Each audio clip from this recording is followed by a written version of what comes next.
100% Hockey with Millard and Shannon, joined by the new general manager of the LA Kings. Here's Kenny Holland. I honestly thought you were just going to turn into a travel coordinator, booking golf trips and running pools for people and doing things like that. And now you want to get back into the game. How did it come about? Well, I thought that might happen too. And then, I enjoyed my year with Colin Campbell in hockey operations and talked to 3-4 teams in April.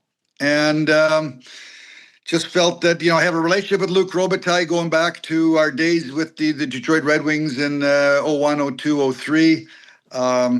As we got into the playoffs, I felt my juices were starting to flow, getting excited. I watched hockey all winter and just thought it was a great fit. They have a real good team. Rob Blake has done a great job rebuilding that team, and see if I can go in and make a little bit of a difference. You had and you don't have to comment on this. We know that you talked to, as you said, a couple of teams. One was on the East Coast, one was on the West Coast in LA.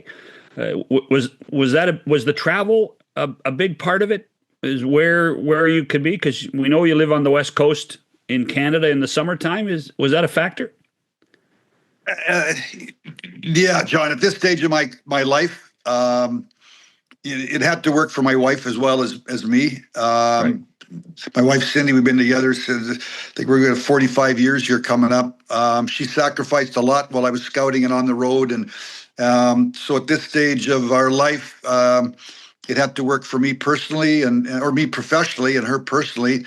And LA checked a lot of boxes. We have, 2 granddaughters, 7 grandchildren in Calgary, two daughters there. It's easy flight from LA to Calgary, easy flight from LA to Kelowna, where our summer house is. If we go on the road and Cindy wants to come here for a bit. So for personal reasons, it was a great fit. And then again, like I said, for professional reasons, it was a great fit. Now, there is a bit of irony, though, that you are taking over a team that has lost 4 consecutive years to the Edmonton Oilers in the playoffs.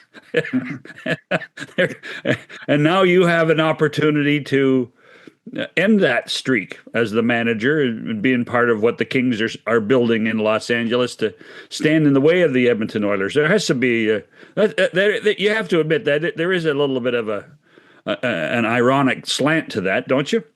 Yeah, probably. Obviously I've got a perspective of the LA Kings from the Edmonton side, being there for the first 3 playoffs. It's like I said at the press conference, John, it's 4 in a row, but the very first year, LA was up 3-2, and we were heading to LA. Darnell Nurse suspended. We found a way to win Game 6 and Game 7. The second year, we were down 2-1, and we were down 3-0 after one period in Game 4, and found a way to win that in overtime and won that series. But the third year we won in 5 games. It was a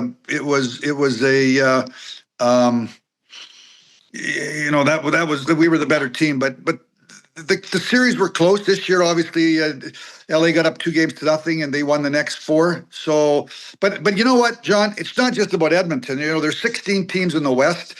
You got to get back into the playoffs. It's 82 game grind to get back into the playoffs, and then try to make some moves this summer, see where we're at the trade deadline, and play our way into a playoff series and start all over again. That's really what I've been doing as a manager since I became manager in 1997. How different is the experience, or how similar is the experience taking over LA to what you did in Edmonton? Similar timeframes. Yeah, that's that experience in Edmonton in 2019. I took over, I think, on May the 7th, and this is like May 10th or 11th. So I understand the time frame and the things that got to be done. I was in LA last week, trying to meet as many people as I could. Spent a couple of hours with Jim Hiller one day, and another day I met 4 or 5 of the players, including Kopitar and Doughty. Spent some time with Luc Robitaille, met all the people, saw the facilities. I'm coming back here this week, and I want to work the phones and talk to some GMs and agents. And then next week, I'm going to go to California for our year-end amateur meetings, and then I'm going to go into Buffalo to the combine. So I understand the time frame, and obviously everything leads up to the draft at the end of the June, July 1st free agency, and the summer development camp. So I understand we got to make some decisions, but I do have some time here to gather information. Again, great job by Rob Blake. Lots of most of the staff is all signed up, so I don't have to be spending lots of time meeting and signing staff. Can really concentrate on hockey, and there's 3 or 4 key decisions that need to be made on the team, but lots of the players are signed up. So Rob left it in a great spot. I'm curious, have you talked to Rob since you took over the job? Rob and I went out for supper in LA on Friday night. That was one of the things that I wanted to do. So we went to just him and I to a nice Italian place in downtown Manhattan Beach and spent 3 hours together. And, I got his thoughts on the team and very, very valuable dinner for me. What was, did you pick his brain at all? I'm curious. Yeah. We went through the whole team. I mean, he was the manager of this team until 2 weeks ago. Right. And I think, when the playoffs started, I think all 16 teams are the same. You're going to the playoffs, believing if you play your best hockey, you're going to win and you're going to advance. And, and then obviously they lose 4 games at the end of the year. And Rob made a decision with the LA Kings to kind of part ways. So went through the whole team, his thoughts on each player, what he was thinking heading into the off season. I did all that. And, obviously, I've known Rob for a long time. So, and I've been around a long time. So it's helpful to have that relationship that, we get caught up and then he could kind of tell me what he was thinking about the team and all the players. That's highly unusual, though, isn't it? To be able to do that.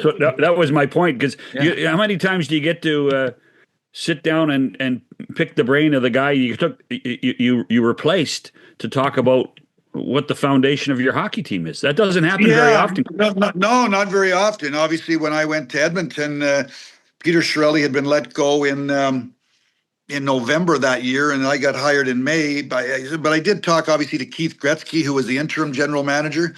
I guess my feeling, is when I took over the job, the first order of business for a period of time is to try to gather as much information as I can from different perspectives, from the Jim Hiller's conversations, and obviously talking to, I spent an hour with Adrian Kempe, an hour and a half with Doughty, an hour and a half with Kopitar, to talk to Luc Robitaille. I've talked to Nelson Emerson, the assistant general manager. I've talked to Rob Blake, the former general manager. I spent some time with, some of the staff there, and so that's the first order of business, is just to kind of get a feel for what they're thinking about the team, because obviously from the middle of June till the middle of July in our sport is a critical time frame. That's when you make most of the decisions that are going to impact your team for the upcoming season.